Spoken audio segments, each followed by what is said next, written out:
میں ایک جگہ بیان کرنے کے لیے گیا، میں نے کہا بچوں کو دینی مجلس میں نہ بٹھائیں۔ انہوں نے کہا ہمارے بچے بڑے شریف ہیں، شرارت نہیں کریں گے۔ میں نے کہا پھر ان کو ڈاکٹر سے چیک کراؤ، اگر بچے شرارت نہ کریں تو ان کو ڈاکٹر سے چیک کرانا چاہیے، اور اگر بوڑھے کریں تو احتیاطاً ان کو بھی کرا لیا جائے۔ ہر عمر کا ایک تقاضا ہوتا ہے، بچے اور شرارت نہ کریں، بچے اور جم کے بیٹھیں، بچے اور حرکت نہ کریں، بچے اور دائیں بائیں نہ ہلیں، تو یہ بچے کو چیک کرانا چاہیے کہ سم تھنگ از رانگ، کوئی نہ کوئی گڑبڑ ہے کہ بچہ اور جم کے بیٹھا۔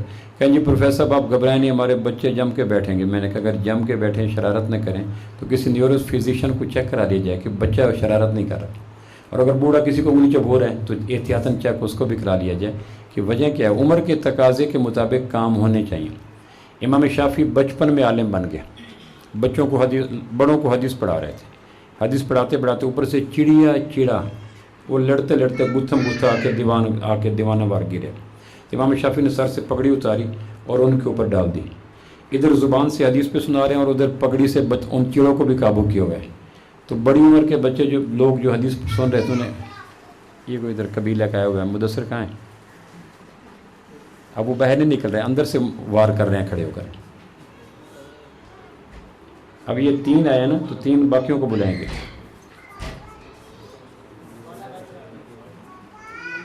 کہیں نہ کہیں سے وہ مورچوں سے نا وار ہوتا رہے گا۔ اچھا، میں یہ عرض کر رہا تھا کہ امام شافعی رحمۃ اللہ علیہ پھر وہ بچوں کے اوپر، چڑیا کے چڑا کے اوپر انہوں نے پگڑی ڈال دی اور حدیث سناتے رہے۔ کسی نے کہا امام صاحب یہ کیا؟ انہوں نے کہا بچہ بچہ ہوتا ہے، چاہے نبی کا کیوں نہ ہو۔ میرے سامنے وہ چڑیا اور چڑے آیا تو میرا بچپنا متحرک ہو گیا۔ میں نے کہا ان کو قابو کرنا چاہیے، قابو کرنے کے لیے اور صورت کوئی نہیں تھی، میں نے ان کے اوپر اپنی پگڑی رکھ دی۔ تو بچوں کا ایک حق ہوتا ہے۔ تو دینی مجلس سے فائدہ نہ اٹھانے کا ایک سبب یہ ہے کہ دینی مجالس میں دین کے مطابق بیٹھنے کا شوق کوئی نہیں۔ سورہ زمر میں کائنات کی ہر خیر، یہ میں پوری ذمہ داری سے عرض کر رہا ہوں، کائنات کی ہر خیر، وہ عقائد سے متعلق ہو، عبادات سے متعلق ہو، معاملات سے متعلق ہو، معاشرت سے متعلق ہو، اخلاقیات سے متعلق ہو، ظاہر سے متعلق ہو، باطن سے متعلق ہو، احکام کی ہو، ہر خیر دینی مجلس سے پیدا ہوتی ہے۔ گویا کائنات کی ہر خیر کا چشمہ اور سرچشمہ اور جڑ دینی مجالس ہیں۔ تو جو شریعت قربانی کے جانور کی شرائط دیتی ہے، جہاں سے ہر خیر نکلے گی وہاں کی شرائط نہیں ہوگی۔ آپ کسی نیک آدمی سے پوچھیں نیکی کہاں سے آئی، تو وہ کہے گا فلاں دینی مجلس میں گیا تھا، بیان سنا، نیکی آ گئی۔ دینی مجالس کی ایک ہی شرط ہے، جس طرح نماز کی 13 شرطیں، روزے کی 3 شرطیں، حج کی 4 شرطیں، کہیں نا چلے۔ دینی مجالس کی ایک ہی شرط ہے، دینی مجالس سے ہدایت لینی ہو، خیر لینی ہو، برکت لینی ہو، ایک ہی شرط ہے، سورہ زمر میں ہے یستمعون القول، دین کی مجلس میں دین کی بات کو دھیان سے سنو۔ دھیان کو 3 چیزیں خراب کرتے ہیں، موبائل فون، چھوٹے بچے، اور اپنی حیثیت میں ایم این اے ہوں، ایم پی اے ہوں، جرنل ہوں، شیخ الحدیث ہوں، پروفیسر ہوں، ڈاکٹر ہوں، یہ ہوں۔ جب آدمی اپنی حیثیتیں پال کے بیٹھتا ہے تو دینی مجالس کی ہدایت اور اس کے درمیان یہ حیثیتوں کا بت دیوار چین بن جاتا ہے۔ میں کچھ نہیں، میرا کچھ نہیں، تو سب کچھ، تیرا سب کچھ۔ اس نیت سے میری حیثیت کوئی نہیں، کہتے ہیں جہاں جوتے اتارو وہی حیثیتیں اتار دو، اور سراپا فقیر ہو کے بیٹھو۔ ہم کسی چوک پہ رکتے ہیں، سٹاپ پہ رکتے ہیں، چوراہے پہ، تو کس فقیر کو خیرات دیتے ہیں؟ جس کے جوتے سے لے کر سر کے بالوں تک فقیرانہ رنگ ہو، اور اگر کہیں بھی فقیرانہ رنگ کم ہوگا تو ہم خیرات نہیں دیں گے۔ اللہ دینی مجالس میں ہدایت کی خیرات کس کو دیتے ہیں؟ جس کے اندر اور باہر فقیرانہ رنگ ہو۔ اور جو یہ ہے کہ میں پروفیسر ہوں، ڈاکٹر ہوں، علامہ ہوں، حافظ ہوں، قاری ہوں، کھرپتی ہوں، فلاں فلاں، اللہ کہتا ہے تیرے پاس تو بہت کچھ ہے، تمہیں خیرات کیا دینی ہے؟ خیرات تو فقیروں کو ملے گی۔ اس لیے دینی مجالس میں کہو میں کچھ نہیں، میرا کچھ نہیں، تو سب کچھ، تیرا سب کچھ۔ ہمارا ایک دوست ہے، اس کی نظم ہے، کیڑی کیڑی چھوٹی ہوندی، کیڑی چنیوٹ کی زبان، کیڑی کیڑی چھوٹی ہوندی، منہ دا حصہ ہور بھی چھوٹا، منہ دے وچ سرنج کیڑی، پر جدو چبھے اکھاں انہوں ویکھ نہ سگن، سرنج سوچاں انہوں سوچ نہ سگن، پر جدو چبھے گوڑی نیند اچاٹ ہو جاندی، خواب خیال ہوا ہو جاندے، توبہ کر متکبر بندیا۔ میری کیا حیثیت؟ کیڑی کیڑی چھوٹی ہوندی، ਮੂੰਹ ਦਾ ਹਿੱਸਾ ਹੋਰ ਵੀ ਛੋਟਾ, ਮੂੰਹ ਦੇ ਵਿੱਚ ਸੁਰੰਜ ਕਿਹੜੀ, ਸੋਚੋ ਉਹਨੂੰ ਸੋਚ ਨਾ ਸਕਣ, ਅੱਖਾਂ ਉਹਨੂੰ ਵੇਖ ਨਾ ਸਕਣ, ਪਰ ਜਦ ਉਹ ਚੁੱਭੇ ਗੂੜੀ ਨੀਂਦ ਉਚਾਟ ਹੋ ਜਾਂਦੀ, خواب خیال ہوا ہو جاندے, توبہ کر متکبر بندے. یعنی ہماری حیثیت کیا ہے؟ کوئی آدمی کہے میں 22واں گریڈ کا ہوں تو وہ چیونٹی کی سرنج کو برداشت کر لے گا. ایک نظم ہے بدل، پچھلی راتی بدل مینوں آن جگایا. سمجھ آ رہی؟ کیوں جی؟ پچھلی راتی بدل مینوں آن جگایا، آکھن لگا غافل بندیا میتھوں ود کے گج نہیں سکدا، میتھوں ترکھا بھج نہیں سکدا، میرے جنہ وس نہیں سکدا، میرے ورگا ہس نہیں سکدا، تو کیڑا کمزور ہو بندیا کیڑی دا ڈنگ جر نہیں سکدا.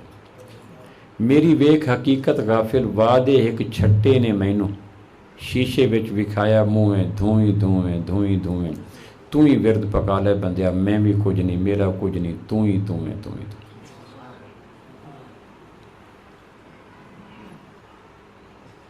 جیڑا خواب وچ ڈر جاندا ہے سوچ کے دسو وہ متکبر ہو سکتا ہے؟ کیوں جی؟ جیڑا خواب وچ ڈر جاندا ہے سوچ کے دسو وہ متکبر ہو سکتا ہے؟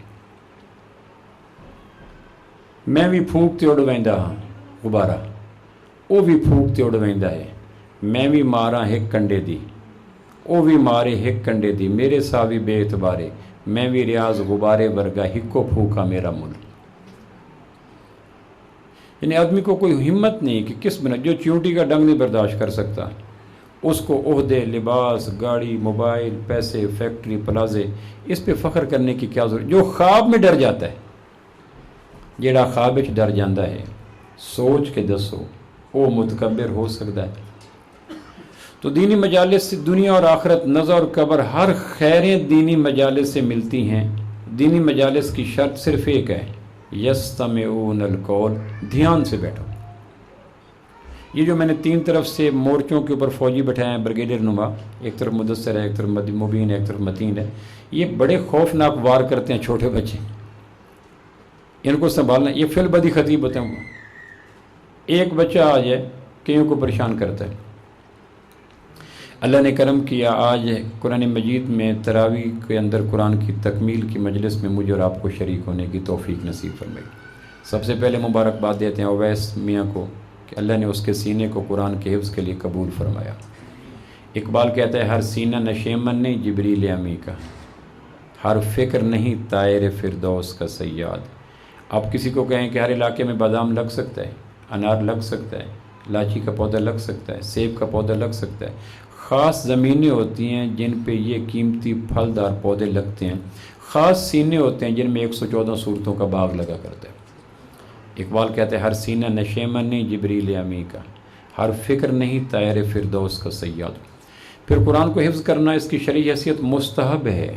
جو فقہا نے لکھا قرآن کو حفظ کرنا اس کی شرعی حیثیت واجب نہیں، فرض نہیں، فرض عین نہیں، سنت موقدہ نہیں، مستحب ہے. مستحب کسی کہتے ہیں کر لو ثواب نہ کرو گناہ، لیکن حفظ کرنا مستحب، حفاظت کرنا فرض عین ہے. جس طرح باغ لگانا ایک دن کا کام، لیکن باغ کی نگہداشت 3 نسلوں کو کرنی پڑتی ہے. 114 صورتوں کا باغ لگانا 2 سال کے بعد، 1.5 سال کے بعد، 6 مہینے کے بعد، لیکن اس کی نسل نزع کے آخری ہجکی تک اس کی حفاظت کرنی پڑتی ہے. سیدنا فاروق اعظم کو اللہ جزائے خیر دے، جنہوں نے 14 ہجری میں تراویح کو جماعت کی نماز میں قرار دے کر امت کے حافظوں کی حفاظت کا انتظام کر دیا. سیدنا علی فرمایا کرتے تھے اللہ اے عمر کی قبر کو روشن کرے، جس طرح انہوں نے تراویح کے اندر جماعت کی نماز میں قرآن کے پڑھنے کو لازم قرار دے کر ہماری مسجدوں کو روشن کر دیا. اس وقت دنیا میں کسی آسمانی کتاب کا حافظ نہیں ہے. تورات کا ایک حافظ نہیں، زبور کا ایک حافظ نہیں، انجیل کا ایک حافظ نہیں. چونکہ حافظ نہیں اس لیے ان کی کتابیں محفوظ کوئی نہیں. اس وقت پاکستان کے 5 صوبوں میں لاکھوں جگہ پہ قرآن مجید پڑھا جا رہا ہے، اور پوری دنیا میں لاکھوں کہا مقام پہ پڑھا جا رہا ہے. سبب یہ ہے کہ حفظ کی سعادت صرف اس امت کو ملی ہے. اس لیے کہتے ہیں 90 سال کی عمر کا بابا بھی حفظ کر سکتا ہے. کیسے؟ میں عرض کر دیتا ہوں. 90 سال کا بابا، متعدی مریض جس کو پتہ نہیں یہ بیوی ہے، یہ بچہ ہے، ذہن معاف ہو چکا ہے، وہ بھی حفظ کر سکتا ہے. کیسے؟ نیت کر لیں. آپ جتنے بیٹھے ہیں آپ حفظ کر سکتے ہیں, نیت کر لیں. نیت کی ایک آیت روزانہ پڑھی, دوسرے دن دوسری آیت, تیسرے دن تیسری آیت. فاتحہ مکمل ہوئی, موت آ گئی, قبر میں رب کے کعبہ کے رب کی قسم اللہ حافظ بنا دے گا. نیت کے بدل. نیت المومن خیر من عملی, مومن کی نیت عمل سے بڑی ہوتی ہے. فجر کے 2 فرض اور مغرب کے 2 نفل, نیت ہی تو ہوتی ہے. نیت کرتا ہوں نفل کی تو رکوع, سجود, قیام, تسبیح, تحمید, تکبیر, تحلیل تو ایک جیسے ہوتے ہیں. فجر کے 2 فرض اور مغرب کے 2 نفل بالکل ظاہر اور باطن کے اعتبار سے ایک جیسے ہوتے ہیں, ایک ذرہ بھی فرق نہیں ہوتا. لیکن فرض اور نفل کیوں بن گئے؟ نیت کرتا ہوں نفل کی, نیت کرتا ہوں فرض کی, باقی سارا عمل ایک ہے. نیت نے ایک کو فرض بنا دیا, کو نفل بنا دیا.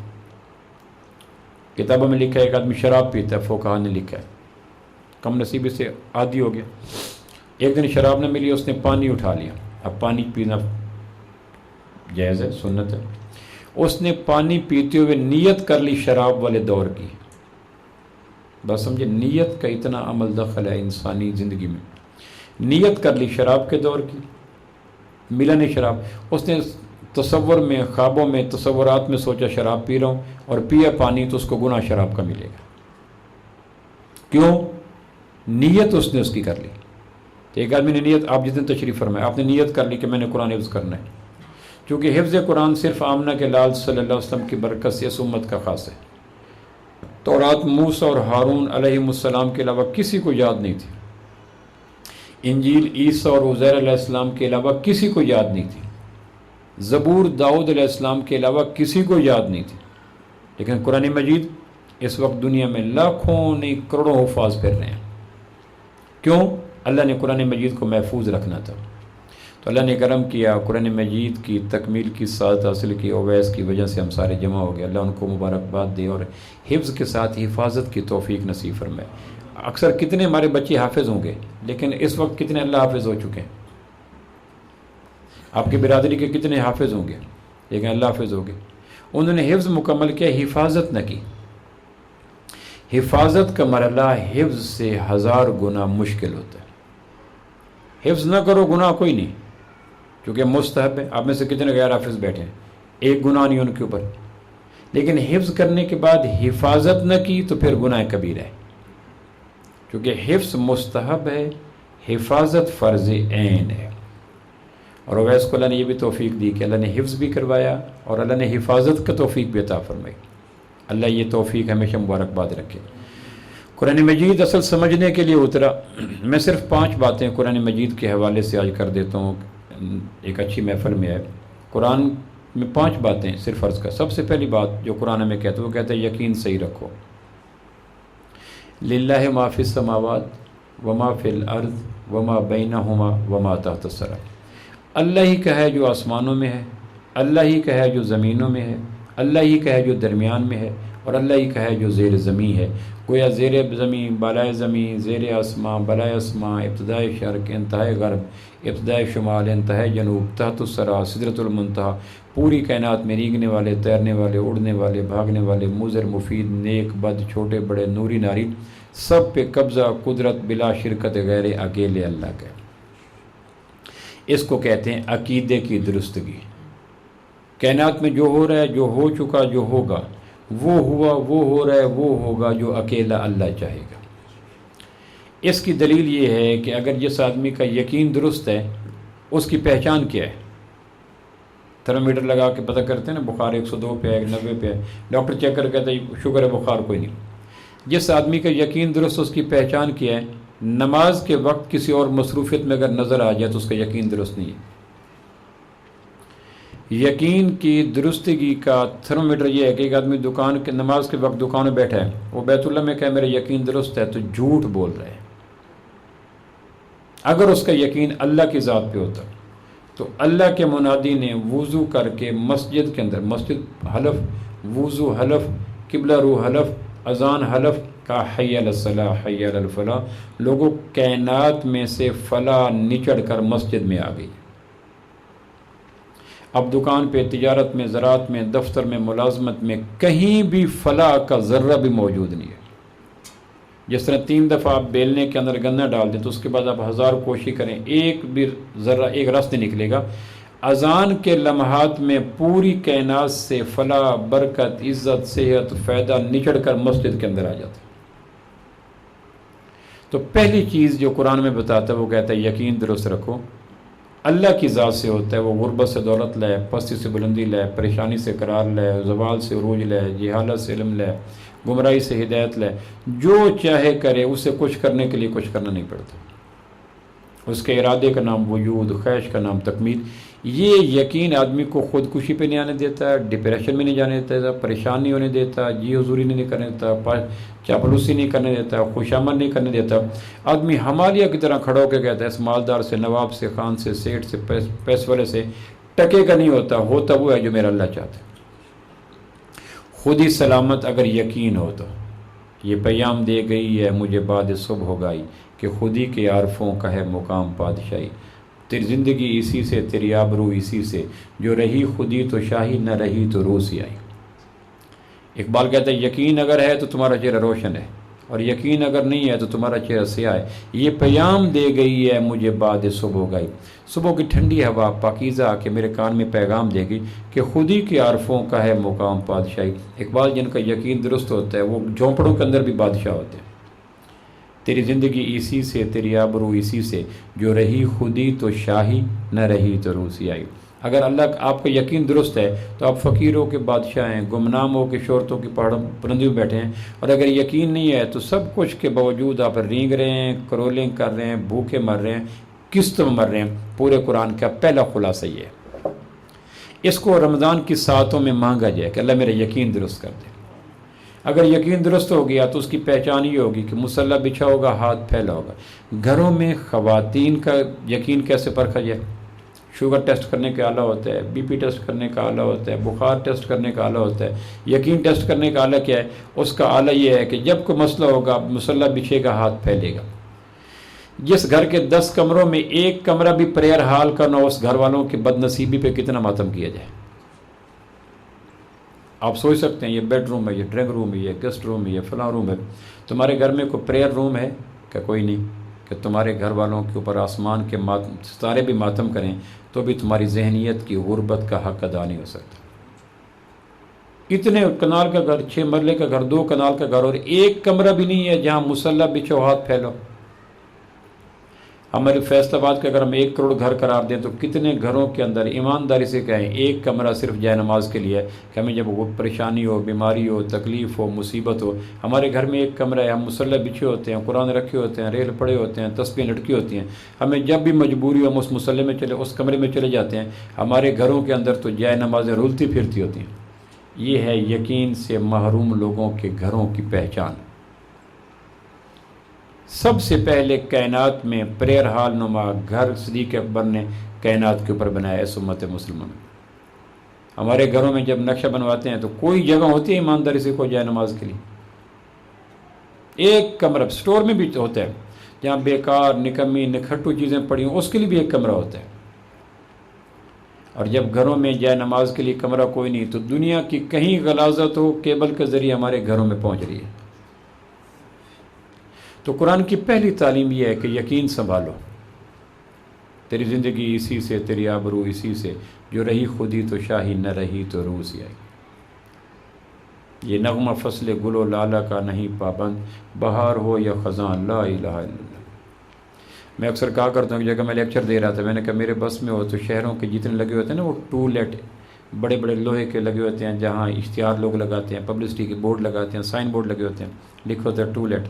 میں نے کہا میرے بس میں ہو تو ہر ٹولٹ، وہ جو استعمال کرنے والا لوہے کا سائن بورڈ ہے پبلسٹی کے لیے، وہاں ایک بہت بڑا اشتہار لگوا دوں، اور میرے بس میں ہوتا کہ ہر گزرنے والا، کار والا، ٹریکٹر والا، بس والا، موٹر سائیکل والا، بوڑھا، جوان، راجپوت، گجر، ارائیں، اس پہ نظر پڑے اور اس کے دلوں کے یقین کے، ایمان کے پودے میں تازہ پانی چلا جائے گا۔ اور وہ جملہ کیا ہے؟ سیدنا علی کا جملہ ہے، اِنَّهُ لَا يَكُونُ فِي الْأَرْضِ شَيْءٌ حَتَّى يُقْذِفَ فِي السَّمَاءِ۔ لوگوں آسمان پہ جو منظور ہوتا ہے، زمین پہ وہ ظہور ہوتا ہے اور وہ ضرور ہوتا ہے۔ کیوں جی؟ آسمان پہ جو منظور ہوتا ہے، آسمان والے منظور کر دیا اس کی عزت دینی ہے، اس کو بیٹا دینا ہے، اس کو عروج دینا ہے، اس کو صحت دینی ہے، اس کو غلبہ دینا ہے، اس کا کام بنانا ہے، تو کائنات کا کوئی حافظ، کوئی جابر، کوئی متکبر، کوئی فاحش، کوئی حکمران، کعبہ کے رب کی قسم آسمان والے کے ہاں کے فیصلے کو نہ میں نہیں بدل سکتا۔ بغیر وٹامن کے، بغیر پیسے کے، بغیر گھر کے آدمی حمالیہ بن جاتا ہے اگر یقین درست ہو۔ یہ قرآن کی پہلی تعلیم ہے جو آج ہم نے قرآن مکمل کیا حافظ اویس کی زبان سے۔ دوسری تعلیم جو قرآن کی ہے، صرف 5 باتیں میں عرض کروں۔ دوسری چیز یہ روزانہ کے بنا پہ افطاری کے مقدس لمحات میں اللہ سے یقین کے چراغ کی لو کا تیز ہونا مانگے۔ اللہ میرے یقین کا پھول کملا نہ جائے، یقین کا چشمہ خشک نہ ہو جائے، یقین کا چراغ بجھ نہ جائے۔ اگر یقین کا چشمہ خشک ہو گیا، چراغ بجھ گیا، پھول کملا گیا، تو پھر ہم پتھر ہیں، مجسمے ہیں، اینٹیں ہیں، لاش ہیں، ڈیڈ باڈی ہیں، اور اجڑا ہوا صحرا کے ٹیلے ہیں، ہماری کوئی وقت نہیں، ڈیڈ باڈی ہیں، لاش ہیں۔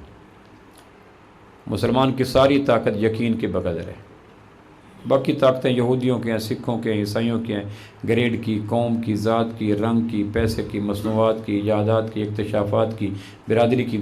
یہ طاقتوں کے پلر یہود و نصاروں کے ہیں۔ مسلمانوں اپنی ملت پر قیاس اقوام مغرب سے نہ کر، خاص ہے ترکیب میں قوم رسول ہاشمی۔ ہماری طاقت، عزت، عروج اٹھان کی بنیاد یہ ہے کہ ہم اللہ کے علاوہ کسی کے ہاتھ میں نفع نقصان کا چیونٹی کی ٹانگ کے کروڑویں حصے کے برابر بھی اختیار نہیں سمجھتے۔ دوسری چیز جو قرآن کہتا ہے وہ کہتا ہے 5 وقت کی نماز ہے۔ کوئی عبادت ایسی نہیں ہے جو ہر انسان پہ ہو۔ زکوٰۃ ہر ایک پہ نہیں ہے، روزہ ہر ایک پہ نہیں ہے، جہاد ہر ایک پہ نہیں ہے، حج ہر ایک پہ نہیں ہے، حفظ ہر ایک پہ نہیں ہے، فہم قرآن کا ہر ایک پہ نہیں ہے، درس حدیث ہر ایک پہ نہیں ہے، سیاست ہر ایک پہ نہیں ہے، لمبے چوڑے اذکار ہر ایک پہ نہیں ہے، لیکن نماز کائنات میں سب سے بڑی مصروفیت بیت اللہ کا طواف ہے۔ آپ میں سے اکثر حاجی بیٹھے، عمرہ کرنے والے بیٹھے ہیں، جب مسجد حرام میں بیت اللہ کا طواف کر رہے ہوتے ہیں 180 رحمتیں اہل زمین پہ روزانہ برستی ہیں، اس 120 اس میں 80 رحمتیں صرف طواف کرنے والے چوس جاتے ہیں۔ کتنے بابرکت، پاکیزہ اور اجلے نکلے ہوئے لوگ ہیں، 80 رحمتیں ان کے تن بدن میں، انگ انگ میں، رگ نس میں، انگ انگ میں سما جاتی ہیں۔ بیت اللہ کے طواف سے بڑی عبادت کائنات میں کوئی نہیں، چونکہ یہ واحد عبادت ہے جو بیت اللہ میں ہوتی ہے، کہیں اور ہو نہیں سکتی۔ جہاد دنیا کے ہر حصے میں، نماز دنیا کے ہر حصے میں، زکوٰۃ دنیا کے ہر حصے میں، ذکر دنیا کے ہر حصے میں، رفع عامہ دنیا کے ہر حصے میں، تسبیحات، تہجد، ہر ایک، لیکن طواف دنیا میں بیت اللہ کے علاوہ کائنات میں کہیں وجود نہیں پکڑ سکتا۔ ایک آدمی نے کہا اگر میں ایک ایسی نیکی کروں گا جو دنیا میں کوئی نہیں کر رہا ہوگا، اگر نہ کر سکوں تو بیوی پہ طلاق۔ جب جوش سے ہوش میں آیا تو اس نے عبادات کو سوچنا شروع کیا۔ اب اس عبادت کو سوچے، Fiji, Canada, Norway, Denmark, Spain, Portugal, گرمی سردی، کہیں نہ کہیں وہ عبادت ہو رہی تھی۔ اس نے امام ابو حنیفہ رحمہ اللہ یا امام ابو یوسف رحمہ اللہ سے پوچھا، میں منت مان بیٹھا ہوں، اب عبادت میرے ذہن میں آ کو نہیں رہی، تو کروں تو کیا کروں؟ انہوں نے کہا بیت اللہ کے مطاف میں چلا جا، طواف کرنے والوں کے پاؤں پکڑ، ان کو ٹھہرا دے، طواف کر، تو اپنی قسم میں سچ ہو جائے گا۔ دنیا میں طواف کہیں نہیں ہو سکتا۔ یہ خاصہ ہے بیت اللہ کی شمع کا جس کے ارد گرد پروانے کرتے ہیں، لیکن طواف رک جاتا ہے جب اذانیں آتی ہیں۔ آپ اندازہ کریں، دکان کیا، دفتر کیا، کھیت کیا، میٹنگ کیا، پلان کیا، الیکشن کمپین کیا، نیند کیا، افطاری کیا، سحری کیا، قدرت نے انتہا کر دی کہ بیت اللہ کے میناروں سے اترنے والی اذان جب ہے تو تم بیت اللہ کا طواف روک دو، تاکہ دنیا میں کسی کو کسی مصروفیت کی نماز کے وقت جاری رہنے کی عقلی طور پر توجہ نہ مل سکے۔ جس کام کو نماز کے وقت جاری رکھنا چاہتے ہو، کل جسٹیفائی کرنا اللہ کو کہ یا اللہ یہ کام بیت اللہ کے طواف سے زیادہ اہم تھا۔ کیوں جی، کوئی ہو سکتا ہے؟ جہاد میں موت تقسیم ہوتی ہے، اعضاء کٹتے ہیں، گولیاں چلتی ہیں، بم بارود برستے ہیں، کیا جہاد میں نماز فرض ہے؟ کیوں جی، فرض ہے، اور جماعت کے ساتھ فرض ہے۔ نماز جہاد میں فرض ہے۔ قرآن مجید میں غالباً سورہ مائدہ میں آتا ہے، جہاد سے زیادہ کریٹیکل سچویشن کوئی نہیں۔ دوسری بات قرآن کی یہ ہے جو آج ہم نے مکمل کیا کہ 5 وقت کی نماز، گھروں میں عورتوں کو کہو، بچوں کو کہو، نماز پہ کمپرومائز کوئی نہیں۔ غالباً سیدنا علی کا فتویٰ ہے کہ ایک آدمی دریا میں تیر رہا ہو اور کنارے لگنے سے پہلے اس کو گمان ہو کہ نماز قضا ہو جائے گی، پھر کیا کرے؟ اور نماز کی تو 13 شرطیں ہیں، 13 شرطوں میں ایک شرط بھی نہ ہو تو نماز نہیں ہوتی۔ کپڑے پورے نہ ہو، قبلہ رخ نہ ہو، رکوع سجود نہ ہو، جگہ پاک نہ ہو، کوئی بھی نہ ہو، نماز نہیں ہوتی۔ تو پوچھا گیا اس عالم میں جب کہ آدمی تیر رہا ہے ایک شرط بھی نماز کی پوری نہیں کر سکتا، پھر تو حضرت علی نے فرمایا اس عالم میں بھی نماز اس پہ فرض ہے۔ تیرتے اور پھر میرا ایک دوست ہے، ڈاکٹر ہے، وہ کہنے کہ ہم منگلہ کے بعض علاقوں میں تیراکی کی پرپس سے جب میں نے یہ بیان کیا، اس نے کہا پروفیسر صاحب یہ عملاً میرے ساتھ ہوتا ہے، ہم جب تیراکی کرنے کے لیے صبح اترتے ہیں ہمارے ساتھ ایک کشتی ہوتی ہے پلاسٹک کی بنی، جس میں ہم پھل جوس وغیرہ لے کے چلتے ہیں، زور تک ہم نے تیراکی کرنی ہوتی ہے، زور کی نماز ہمیں دریا میں آتی ہے، تو پھر ہم زور کی نماز وہاں کشتی روک کر پاؤں کے ساتھ مار کر پنجے مار کر ہم کھڑے ہو کر اللہ اکبر کہہ کر نماز وہاں فرض ادا کرتے ہیں۔ تو دوسری عبادت جو قرآن کی ہے وہ یہ ہے کہ 5 وقت کی نماز گھر میں پوچھیں۔ مولانا تھانوی کہتے ہیں میں نے ایک مرید سے پوچھا کہ نماز گھر میں پوچھتے ہو، گھر والوں کو نماز کہتے ہو؟ کہنے کہ یہ کہتا ہوں۔ کہ پھر کہ جو پڑھے نہ پڑھیں میرے قصور تو کوئی نہیں، میرے ذمہ کہنا ہے۔ مولانا تھانوی کہنے لگے تمہیں ڈاکٹر نے کہا نمک کھاؤ گے تو مر جاؤ گے، ایسی مرض لگ گئی ہے، چیک کرا کے۔ بیوی سے کہا کہ میرا کھانا میری روٹی ایسی برتن میں کرنا جس میں نمک نہ ہو، شام کو روٹی سامنے آئی تو روٹی میں بھی نمک تھا، سالن میں بھی نمک تھا، تو کھا لو گے؟ کہنے لگے نہیں۔ کہنے لگے تمہارے ذمہ تو کہنا تھا، اگر مانے نہ مانے کھا لیتے۔ کیوں جی؟ تم یہ کہتے اگلے دن حکیم کو آ کے کہا کہ میرے ذمہ تو کہنا تھا، اگر نہ مانے تو میں کیا کرتا؟ میں نے بیوی کو کہا، بیٹی کو کہا، بہو کو کہا نمک حرام ہے، نمک میں موت ہے۔ کہنے کہ انہوں نے ڈال دیا۔ کہنے کہ پھر کھاؤ گے؟ کہنے کہ نہیں۔ کہنے کہ جس طرح تم نمک کے لیے رد عمل ظاہر کرتے ہو کبھی اس طرح نماز کے لیے رد عمل ظاہر کیا؟ گوگلوں سے مٹی اتار دیتے ہو، تمہیں کہنے کا ثواب انہیں سننے کا ثواب، قیامت والے دن دونوں کے گریبانوں پہ ہاتھ ہوگا فرشتوں کا۔ تم نے ثواب کی نیت سے کہا تھا، انہوں نے ثواب کی نیت سے سنا تھا۔ تو 5 وقت کی نماز کا اہتمام کرو۔ گھروں میں کھانا چھوڑ دو اگر بے نماز کے ہاتھ کا ہو تو 4 دن کے بعد دیکھنا کہ میں کھانا نہیں کھاتا، مجھے پرہیز ہے۔ کتنی پرہیز کی لمبی فہرست ہوتی ہے، میں یہ کھانا نہیں کھا سکتا، گوشت نہیں کھا سکتا، آئل نہیں کھا سکتا، پرہیز کرتے ہو۔ 4 دن پرہیز کر لو کہ بے نماز کے ہاتھ کا کھانا نہیں کھانا۔ شاہ عبدالعزیز محدث تیلوی شاہ ولی اللہ کے بیٹے ہیں، دہلی سے پار 2-4 کلومیٹر کے فاصلے پہ ان کا مدرسہ تھا، وہاں سے نماز وہاں پڑھاتے، مدرسے میں جماعت ہوتی، قرآن پڑھاتے، جمعے والے دن جمعہ پڑھانے کے لیے دلی آتے۔ جب دلی آتے تو ایک بڑا رومال جس طرح عرب لیتے ہیں نا، وہ لے کے سفید رومال جس میں نہ دائیں نظر آئے نہ بائیں نظر آئے، سامنے نظر آئے، رومال اس طرح پھیلا کے آتا۔ خادم کہتے دلی کے لوگ جمعے والے دن آپ کی زیارت کے لیے قطاروں میں، چھتوں میں، مکانوں پہ، بازاروں پہ کھڑے ہوتے ہیں، آپ چھپا لیتے ہیں چہرہ۔ تو لوگ مجھے کہتے ہیں کہ آپ مہربانی کریں، حضرت سے کہا کریں ہفتے بعد ہمیں زیارت ہونی ہوتی، وہ بھی اپنے آپ کو رومال میں چھپا کے آتے ہیں۔ تو شاہ عبدالعزیز محدث تیلوی شاہ ولی اللہ کے بیٹے ہیں، تو انہوں نے کہنے لگے، ان سے پوچھا کہاں ہیں لوگ؟ مجھے تو کوئی لوگ نظر نہیں آتے۔ کہنے لگے وہ دیکھیں۔ انہوں نے اپنا رومال اتار کر اس خادم کے سر پہ رکھا، دیکھا تو کوئی بلا، کوئی کتا، کوئی چوہا، کوئی خنزیر، کوئی سور، کوئی ہاتھی، کوئی شیر، کوئی گیدڑ، وہ انسان غائب ہو گئے۔ انہوں نے جب دیکھا کہ اس کی آنکھیں پھٹی پھٹی، کہنے لگے کہاں ہیں لوگ؟ کہنے لگے یہ تو جنگل کے جانور ہیں، شہروں میں سانپ، جنگل میں سانپ، شہر میں بستے ہیں آدمی، سانپوں سے بچ کے ہیں تو ڈستے ہیں آدمی۔ شہر کے ماحول میں بھی سانپ 100 قسموں کے ہیں، جوگیوں پھیرا ادھر بھی ایک ویرانے کے بعد۔ کہنے لگے وہ لوگ کہاں ہیں؟ تو کہہ رہے تھے لوگ انتظار کرتے ہیں مکانوں میں، چھتوں میں، دیواروں پہ، بازاروں میں۔ کہیں یہ تو سارے جنگل کے درندے ہیں۔ پھر ان کے سر سے اپنا رومال اتار کے اپنے سر پہ رکھا، تو اب دیکھو کہ سارے لوگ کھڑے ہیں، عورتیں، بچے، بوڑھے، جوان، تاجر، کاشتکار۔ پھر رکھا تو پھر بلی، کتے، سور، چنگڑ کے اندر وہ سارے کوئی۔ تو کہنے لگے یہ کیا؟ کہنے لگے 40 دن بے نماز کے ہاتھ کا کھانا چھوڑ دو، تمہیں لوگوں کے اندر کی حقیقت نظر آ جائے گی۔ 40 دن کو مشکل تو نہیں ہے، 40 دن۔ اب یہ ہوٹلیں کرنے والوں کو مبارک ہو، ڈی گراؤنڈ جانے والوں کو مبارک ہو کہ جا کے حرام کھا کے آتے ہیں۔ اگر ان کو پتہ چل جائے کہ ہوٹلیں کھانے کے بعد تمہارا ایمان کتنا مر جاتا ہے، وہ کچی روٹی کھا لیں، ہوٹلنگ نہ کریں۔ وہاں جا کے جو کھا رہے ہیں، بچوں کو لے کے جا رہے ہیں، بچپن میں بچوں کا باطن غلیظ کر رہے ہیں۔ دنیا کے مکروہ ترین لوگوں کے پاس لے جانا بچوں کو آؤٹنگ کے نام پر، پیسے دیے تو اس کو فحاشی کے نام پہ نہ استعمال کرو۔ کہنے کہ 40 دن تو اپنے نماز کے ساتھ بے نمازی کے ہاتھ کا کھانا نہ کھا، تمہیں لوگوں کی حقیقت نظر آئے گی، گدڑ ہے، سور ہے، چوہا ہے، بندر ہے، کتا ہے، خنزیر ہے، شیر ہے، مگرمچھ ہے. کیونکہ حدیث میں آتا ہے قیامت والے دن لوگ جس آدمی کے اندر جس جانور کی صفت ہوئی اللہ اس کو اس شکل میں اٹھائیں گے. سب سے بدصورت شکل چیونٹی کی ہوگی. لوگ چلیں گے تو لوگوں کو نیچے چیخ پکار کی آواز آئے گی. چیخ پکار کیسے؟ نیچے چیونٹیاں پڑی ہوں گی. یہ کون ہے؟ کم متکبر ہیں. جو آدمی جنگل کے جس درندے کی، کس میں فحاشی ہے، کس میں ظلم ہے، کس میں بغیرتی ہے، کس میں عیاشی ہے، کس میں چیر پھاڑ، جنگل کے درندوں کی صفات ہیں. جو آدمی جس درندے کی صفت لیتا ہے، امام غزالی کہتے ہیں قیامت والے دن اس درندے کی شکل میں کھڑا ہوگا. اللہ کے واسطے اس بات کی کوشش کریں، گھروں میں بچوں کو، ملازمین کو، نوکروں کو نمازی بنانے کا اہتمام کریں. یہ قرآن کی دوسری تعلیم ہے جو بھی آج ویس پڑھ رہے تھے، قرآن مکمل کیا. گھر میں کوشش کریں، بے نمازی کو ہیٹ کریں، اس کے ہاتھ کے کھانے میں کراہت کریں. انکار نہیں کر سکتے. پھر بے نمازی کا ہاتھ کا کھانا آ گیا. مجھے یاد پڑتا ہے گرمی کے دن تھے، میرے گھر میں ایک دوست ہے کہ کھانا کھانا ہے. میں نے کہا کھا لو.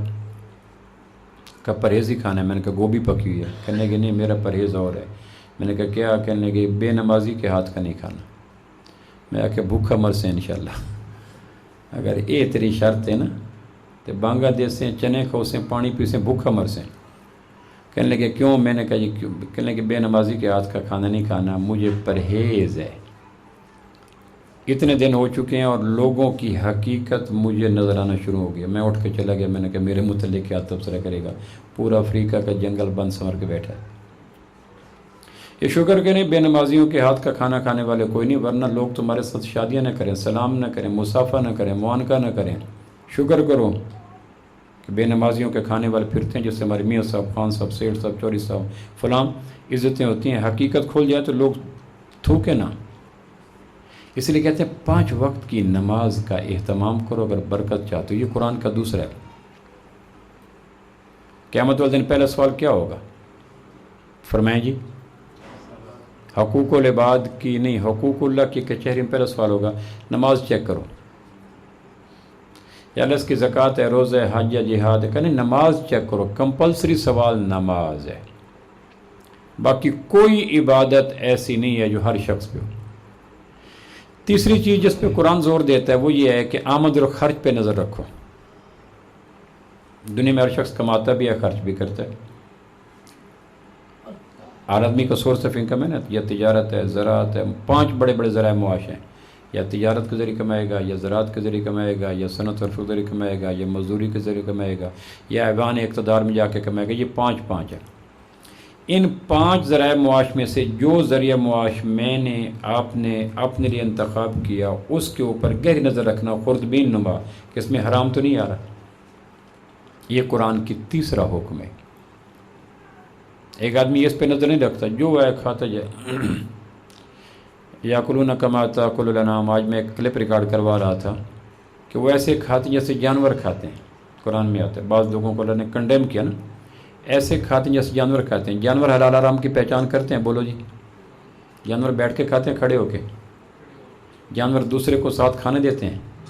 جانور منہ مار کے کھرلی کا سارا چارہ زمین پہ پھینک دیتے ہیں؟ جانور چارے کے اوپر گوبر اور لید کر دیتے ہیں؟ حلال حرام کی پرواہ نہ ہو. اور جانور بے تحاشا کھاتا ہے، جانور کھانے کو ضائع کرتا ہے، جانور کھانے کے دوسرا کا جانور حاجت منہ. یاکلون کما تاکل الانعام. یہ تو ایسے کھا جیسے جانور کھاتے ہیں. 5-6 صفات میں نے بیان کی تو میں نے کہا اس آئینے میں دیکھیں کہ میرے شکل، لباس، کپڑا، جوتا، لیب اینڈ پراز، اس کے باوجود میں جانور تو نہیں آ گیا. تیسری چیز اپنے آمد پہ نظر رکھیں، کڑا حساب. مشکوک اگر آمدن ہو گئی تو لیلۃ القدر کی ساتوں میں حجر اسود کے کھڑے ہو کر پڑھ جانے والے نفل بھی قبول کوئی نہیں اگر آمدن حرام کی ہے تو. لیلۃ القدر اس سے بڑی تو رات کوئی نہیں، مطاف اس سے بڑا تو پاکیزہ مقام کوئی نہیں، حجر اسود اس سے بڑا تو مستجاب لمحے کوئی نہیں، رات کا آخری پہر اس سے بڑا تو مقدس اوقات کوئی نہیں. کعبہ کے رب کی قسم ساری سہولیات مل جائیں، خون حرام کو ایک سجدہ قبول نہیں. ٹکریں، تھکن، سفر، پسینے، مشقت، پراگندہ بال اور آسمان کی طرف پرواز ہی کوئی نہیں کرتا. 4 دن پہلے میں ایک دوست کے پاس بیٹھا تھا، طوطا اس نے رکھا ہوا تھا پنجرے میں. ڈھکن کھول دیا. میں نے کہا طوطا چشم طوطے کا تو بے اعتبار ہوتا ہے، طوطے کو 10 سال بھی رکھو، طوطے کے ماتھے پہ آنکھیں ہوتی ہیں، وہ کبھی وفا نہیں کرتا، یہ کیوں نہیں اڑتا؟ اس نے کہا اس کے پر نوچ دیے گئے. وہ بیر بٹھایا، اڑے تو گر جائے. جس آدمی کا آمدن حرام کیا ہے اس کا پر نوچ دیے گا، اس کی عبادت حج و زکوٰۃ و طواف و تسبیح و تلاوت و افطاری و ساری عبادات دھڑام سے گر جاتی ہیں۔ اس پہ لازم خیال رکھیں۔ اس لیے فقہا نے لکھا ہے جس کی آمدن A to Z حرام ہو اس کو رمضان کے مہینے میں سحر افطاری کے لیے کہیں سے قرض مانگنا چاہیے۔ ہمارے جنگ کی زبان میں کہتے ہیں بج بج تھکی پیکے نہ پڑی۔ خواتین شادی کے بعد جاتی ہیں نا اپنے ماں باپ کے، بڑی تھکی بھاگی لیکن اپنے ماں باپ کے یہاں نہ پہنچ سکی، لمبے سجدے قیام تسبیح تلاوت حج، لیکن پیکے نہ پڑی، یہ عبادات پیکے نہ پہنچی، یعنی جہاں پہنچنی چاہیے تھی۔ تیسری چیز جس کو قرآن کہتا ہے کہ یا ایھا الرسل کلوا من الطیبات واعملوا صالحا، رسولو حلال کھاؤ پھر عمل کرو۔ یہ رسولوں کو اللہ ایڈریس کر رہا ہے، کلوا من الطیبات واعملوا صالحا، حلال کھاؤ، حلال کھا لیں تھوڑا ہو باطن نکھر جاتا ہے۔ میں اکثر عرض کرتا ہوں سردی کے موسم میں کبھی کبھی آدمی نے 5 کپڑے پہنے ہوتے ہیں سردی سے بچنے کے لیے، 5ویں کپڑے دیہاتوں میں اوپر شال پہن لیتے ہیں، لغار کر لیتے ہیں، نیچے 3-4 کپڑے ہیں۔ اگر شال کا پلو کے اوپر گوبر یا خون لگا ہو تو نماز ہو جائے گی، حالانکہ وہ باڈی کو ٹچ تو نہیں کر رہی۔ باڈی کے اوپر اندر ہائی نیک ہے، پھر جرسی ہے، پھر قمیض ہے، سویٹر ہے، پھر اوپر، اور اگر اس کھال کے اندر خون حرام ہے تو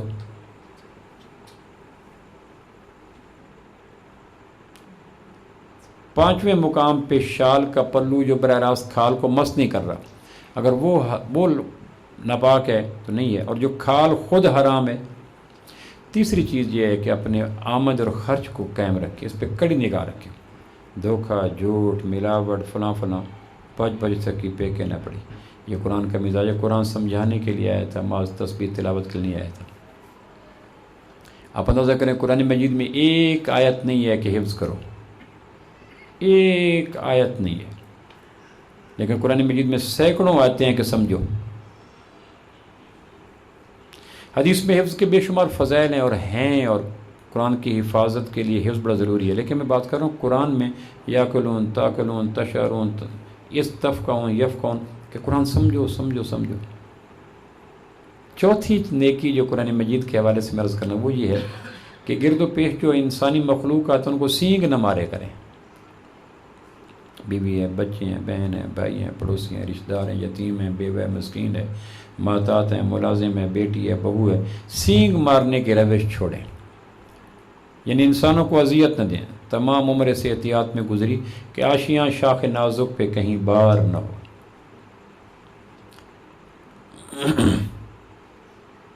اویس کرنی کو حضور نے، مسلم کی روایت ہے، خیر التابعین کا سب سے بہتر تابعی، اور لوگ پہچانتے نہیں تھے اپنے زمانے میں، پھٹا پرانا لباس، پھٹے پرانے کپڑے، جنگل کے کنارے دریا کے کنارے الجھے بال پھرنا، کریے شوق سے گھومو لیکن پھر گمنام رہو۔ یہ بات سکھائی اہل اللہ نے، خاص بنو اور عام رہو۔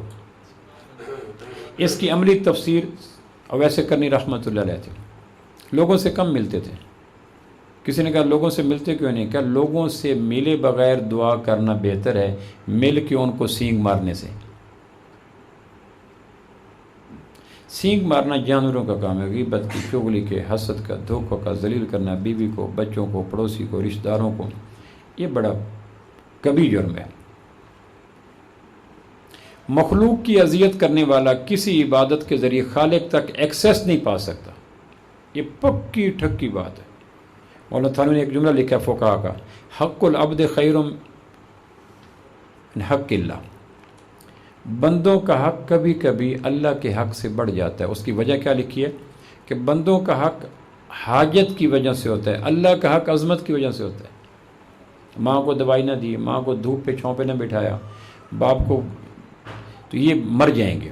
لیکن اگر اللہ کے حق میں کمی کر لی تو اللہ کا حق کی عظمت متاثر نہیں ہوگی۔ حق العبد مقدم علی حق اللہ، کبھی کبھی بندوں کا حق اللہ کے حق پہ بڑھ جاتا ہے، اور وہ بھی اللہ کہتا ہے کہ میرا حق اگر اس موقع پہ ادا نہیں کرو گے تو میری عظمت میں کمی نہیں ہوگی، لیکن اگر بندوں کا حق ادا نہیں کرو گے تو مر جائیں گے، مر جائیں گے۔ چیک وقت پہ نہ دیا اور عمرے پہ چلے گئے، اگر عمرہ نہیں کریں گے تو اللہ کی عظمت میں کمی آئے گی، لیکن جس کا چیک مار کے چلے گئے، پیسے دبا کے چلے گئے، اس نے آگے دینا تھا، وہ تو مر گیا، انجر ہو گئے۔ بندوں کو رسوا نہ کریں۔ چوتھی نیکی یہ ہے کہ بیوی ہو، بچے ہوں، ماں باپ ہوں، بہن بھائی ہوں، یہودی سکھ عیسائی ہوں، کافر ہوں، قادیانی ہوں، کوئی بھی ہوں، ان کا اور اللہ کا معاملہ الگ ہے، لیکن ان کو ناحق اذیت نہ دیں۔ قرآن مجید نے کہا فلا تخضعن بالقول، بلکہ کہا قرآن مجید نے کہا کہ اگر تمہیں والدین شرک کا حکم دیں، شرک نہ کرنا، لیکن شرک کے انکار میں لہجہ سخت نہ کرنا، میں نے شرک کر دا، یہ نہ کہنا، یعنی وہ کہہ رہے ہیں شرک کرو، نہ کرو۔ شرک سے بڑا تو کائنات میں جرم کوئی نہیں نا، ان اللہ لا یغفر ان یشرک بہ، اللہ نے مشرک کو معاف نہیں کرنا۔ اور اگر یہ حکم ماں باپ دیں، وَإِن جَاهَدَاكَ عَلَىٰ أَن تُشْرِكَ بِي مَا لَيْسَ لَكَ بِهِ عِلْمٌ فَلَا تُطِعْهُمَا وَصَاحِبْهُمَا فِي الدُّنْيَا مَعْرُوفًا، اگر کہیں شرک کرو، کہا بابا میں معافی چاہتا ہوں، میں شرک نہیں کر سکتا۔ شرک جیسے خوفناک حکم کے مقابلے میں لہجے کی سختی کی اجازت بچوں کو نہیں ہے۔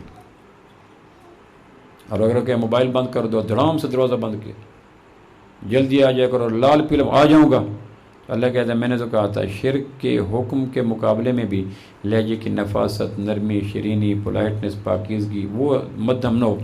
ابراہیم علیہ السلام کو اللہ کہہ رہے ہیں ابراہیم تیرا باپ آزر کہے گا شرک کر، بت بیچ، آپ نے بت نہیں بیچنے، لیکن لہجے کی سختی کے ساتھ نہ نہیں کرنی۔ اب بولو،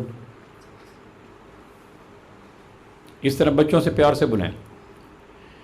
اتنی بڑی نعمت ہے اولاد کے نبی نبوت کے بعد یہ نعمت مانگتا ہے، حبلی من لدنک ولیہ یرثنی ویرث من آل یعقوب، زکریا علیہ السلام کی دعا۔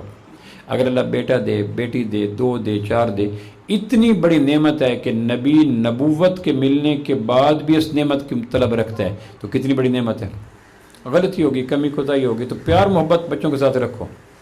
میں اکثر سنایا کرتا ہوں، میں کار پہ جا رہا تھا تو میرے ایک دوست میرے بیٹھا تھا فرنٹ سیٹ پہ، تو اس نے فون سنا تو لہجہ بڑا سخت ہو گیا، ایسے ناتراشیدہ، الجھا ہوا، اجڑا ہوا، بے ذائقہ قسم کا لہجہ۔ جب فون بند کیا میں کہ پوتر نو گل کر رہا ہوں، تینوں کیوں پتہ لگیا، میں کہ لہجہ جو پوتر نہ لائی، یہ میری آپ کی ذیب داستان ہے۔ دوسرے کے بچے بیٹا کیا حال ہے، اور اپنا بچہ کدوں ہیں، اندازہ کرو، وہ قصور کے تیرا پوتر ہے، اور یہ بہت بڑا قصور ہے اگر سوچو تو، اتنا بڑا قصور ہے۔ اولاد سے محبت کرو، اولاد نعمت ہے۔ بیوی کو کلمے کے نام پہ لائے ہو، ذلیل نہ کرو۔ اس سے بڑا تو گرنٹر کوئی نہیں نا کہ لاہور سے، پنڈی سے، کراچی سے، بکر سے، سکھ سے لے کے آئے ہو اور کلمے کے نام پہ لائے ہو، کلمے سے بڑی گارنٹی تو کوئی نہیں۔ اب تمہارا بھائی پاس ہے، تمہارا باپ پاس ہے، تمہاری ماں پاس ہے، تمہاری بہنیں پاس ہیں، اور اس کا گھر ہے 500 کلومیٹر دور، اور اس کو ذلیل کر رہے ہو، یہ کون سا غیرت مند لوگوں کا کام ہے؟ ایک ہرنی ہے، کہیں شیر ہے، کہیں چیتا ہے، کہیں ببر شیر ہے، کہیں لنگڑیال ہے، کہیں الو ہے، کہیں کدھر ہے، اس کے بیچ میں ایک بیٹھی ہے ہرنی، اس کے اوپر سارے گھورنے کو آ رہے ہیں، اس کو انسانیت کہتے ہیں۔ عاشروہن بالمعروف، قرآن کہتا ہے میں نعمتوں دینے والا خالق کہہ رہا ہوں، اگر وہ کوئی مس کنڈکٹ بھی کریں تو میں کہہ رہا ہوں میری بات مان لینا، پھر بھی نرم رویہ دینا۔ پھر یہ اللہ کہہ رہے ہیں قرآن میں، بیوی ہے، ماں ہے، باپ ہے، پڑوسی ہے، والجار ذی القربیٰ والجار الجنب والصاحب بالجنب، پڑوسیوں کے ساتھ اچھا سلوک کرو۔ ہمیں پتہ کوئی نہیں پڑوسی کون ہے۔ 5ویں تعلیم جو قرآن کی، اور آج میں تکمیل قرآن کے موقع پر عرض کرتا ہوں، وہ یہ ہے کہ جس طرح ہم ظاہر کو صاف رکھتے ہیں نا، آج آپ تشریف لے، اچھا لباس، اچھا کپڑا، اچھا جوتا، اچھی ٹوپی، حتیٰ کہ ماسک بھی نیا پہن لیا، اچھی بات ہے۔ ایک صحابی نے پرانے کپڑے پہنے ہوئے تھے تو دوسرے صحابی نے اس کو پیسے دیے 1000 روپے کہ یار کوئی نیا سوٹ لے لینا، اس نے کہا میں تیرے سے امیر ہوں، تو حضور نے فرمایا تھا اپنی نعمتوں کو ظاہر کیا کرو، اللہ خوش ہوتا ہے۔ مست ملنگ بن کے رہنا یہ کوئی اچھی بات نہیں، اللہ نے اگر پیسے دیے ہیں تو ظاہر کرو، یعنی اللہ کا نعمت کو ظاہر کرو۔ لیکن نعمتوں کے ظاہر کے بعد جن کے پاس نعمت نہیں ہے ان کو حقیر جانا، یہ بھی گناہ کبیرہ ہے۔ نعمتوں کا اظہار مسنون ہے، لیکن نعمتوں کے بعد ضبط میں رہنا یہ بھی ضروری ہے۔ اگر اللہ نے 2021 ماڈل کار دی ہے اور کسی کے پاس 2010 ہے تو اس کو کہنا یہ جو کار لئی بتائیں، یہ بھی کوئی نہیں۔ اگر اللہ نے نعمت دی ہے تو نعمت کو دائرے میں رہو۔ میں سرگودا کے باغوں میں پھر رہا تھا تو ایک باغ مالٹے کے نیچے 5-6 بڑے بڑے ٹیک دیے ہوئے تھے، ٹیکیاں لکڑی کی۔ میں نے کہا یہ کیوں؟ کہ پھل زیادہ ہو گیا۔ تو جس درخت پہ پھل زیادہ ہو جائے اس کو ٹیک دینی پڑتی، جس پہ نعمتیں زیادہ ہو جائیں اس کو جھک جانا چاہیے۔ تیرے پاس 2010 ہے، میرے پاس 2021 ہے، تیرے پاس کرایہ کا مکان ہے، میرے پاس ذاتی مکان ہے، تیرے پاس 2 مرلے کا گھر ہے، میرے پاس 2 کنال کا گھر ہے، تیرے پاس 10,000 نہیں، میرے پاس 10 لاکھ ہیں۔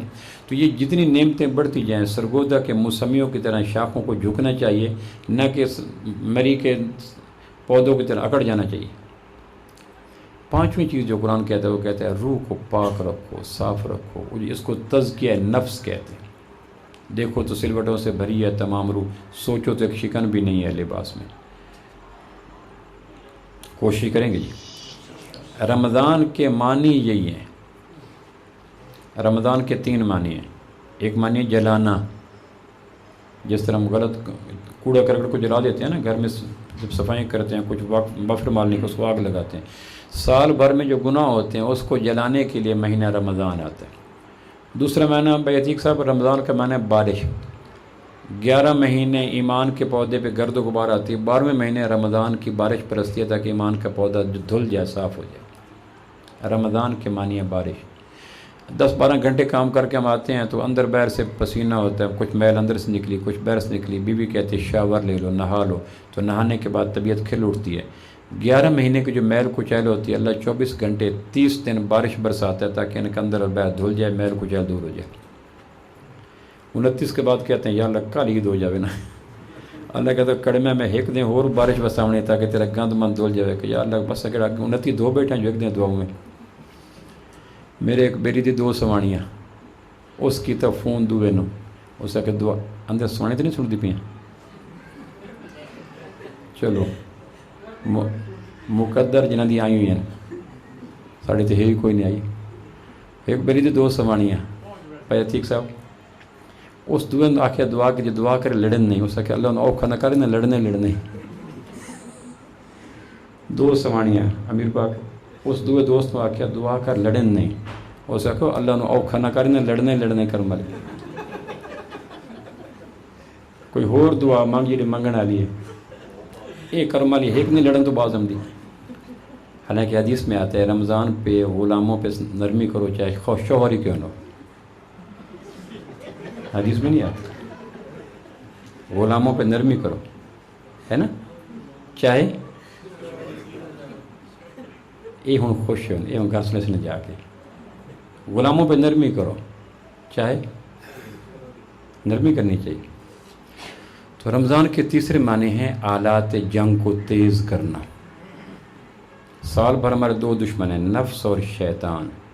ان کے آلات ایمان، یقین، نماز، اخلاق، رزق حلال کو تیز کرنا تاکہ 11 مہینہ دشمنوں سے جنگ کر سکیں، اس کو کہتے ہیں آلات حرب کو تیز کرنے کا مہینہ آ گیا۔ جب احد کی جنگ ہوئی تو ابو سفیان نے کہا اگلے سال پھر احد پہ لڑیں گے، تو احد کے مہینے کا مہینہ آیا تو حضور نے 2 مہینے پہلے فرمایا اپنے آلات ٹھیک کرو، ان کا رنگ، ان کا سیکل، ان کا ہتھیار تیز کرو کیونکہ لڑائی کا مہینہ آ رہا ہے۔ تو اس طرح فرمایا کہ 11 مہینے تمہارا دشمن آج لڑنے کے لیے آتا ہے، رمضان میں ایمان و یقین کے آلات کو تیز کر لو، آنکھوں کو ٹھیک کرو، دیکھنے کو ٹھیک کرو، بولنے کو ٹھیک کرو۔ اللہ کریم آج کی اس تقریب کو مکمل کرے اور ہمیں بھی اپنے بچوں کو حافظ بنانے کی توفیق نصیب فرمائے۔